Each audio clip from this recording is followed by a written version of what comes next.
Assalomu alaykum, hurmatli Otabek Toshpo'latov YouTube kanali kuzatuvchilari, bizni aziz obunachilarimiz. Bugun 2025-yilning 28-oktyabr sanasida, ya'ni seshanba tongida kallay saharlab deydik-ku, kallay saharlab biz uzumlarimizni uzishni hamda bir yo'la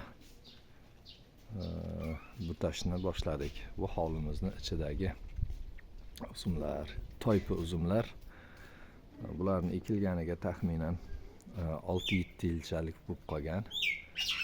Xo'sh, mana 1 yillik, 2 yillik kaltaklarni 1 metr 70 santimetr qilib qoldiryapmiz-da. Ana uzumlarimizni uzyapmiz. Shu vaqtgacha sira bularni oktyabrning oxirigacha ushlamagandik. Shu yil havo juda ham yaxshi, juda ham quruq kelganligi uchun, issiq kelganligi uchun shu yomg'ir yog'sa o'shanda olamiz deb kutdik. Mana uzumlarimizni chiroyliligini qarang. Voy voy. Ana uzumlarimiz qushdan himoya qilish maqsadida mana shunaqangi chiroyli piyoz setkalar bilan muhofaza qilib qo'yganmiz.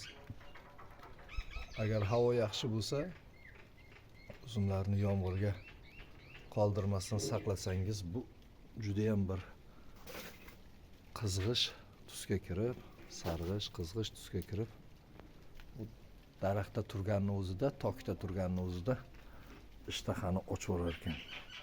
Maşallah. Har bitta tanasi 1,5 kilo, 2 kilogacha keladi. Mana hovlining ichida bo'layotgan narsa. Mana uzilganlari. Xo'sh. Uzumning chiroyliligini qarang. Mana maşallah.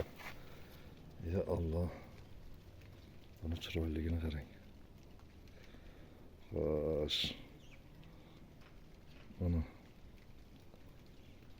juda bir chiroyli. Oddiygina toypi uzum daraxtda turib shu holatga kelgan. Hozir 2025-yilda daladan dasturxongacha degan gap chiqibdi-ku. Aynan ana shunisini.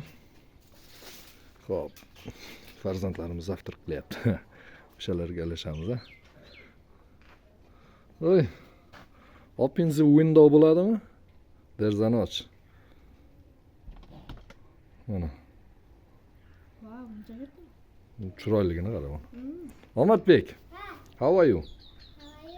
Bo'pti. Ana, voy bo. Maşallah. Ana, biz endi asta-sekinlik bilan uzishda davom etamiz, chunki yomg'ir yog'ishni boshlayapti. O'tinlarimiz zapas. Katta kundalarni chiroyli qilib 1-2 oy oldin taxlab qo'yganmiz. Bu yerga kulish yo'q. Qish bu yerda. Qish kelyapti. Maşallah, Alloh barakasini bersin. Buni chiroyligini qarang. Mana. Mana. Bir sira 20 kunlar oldin olgandik, bu darajada chiroyli emasdi. Keyin havo isib ketganiga ana shu yerda qoldirgandim ozroq joyni.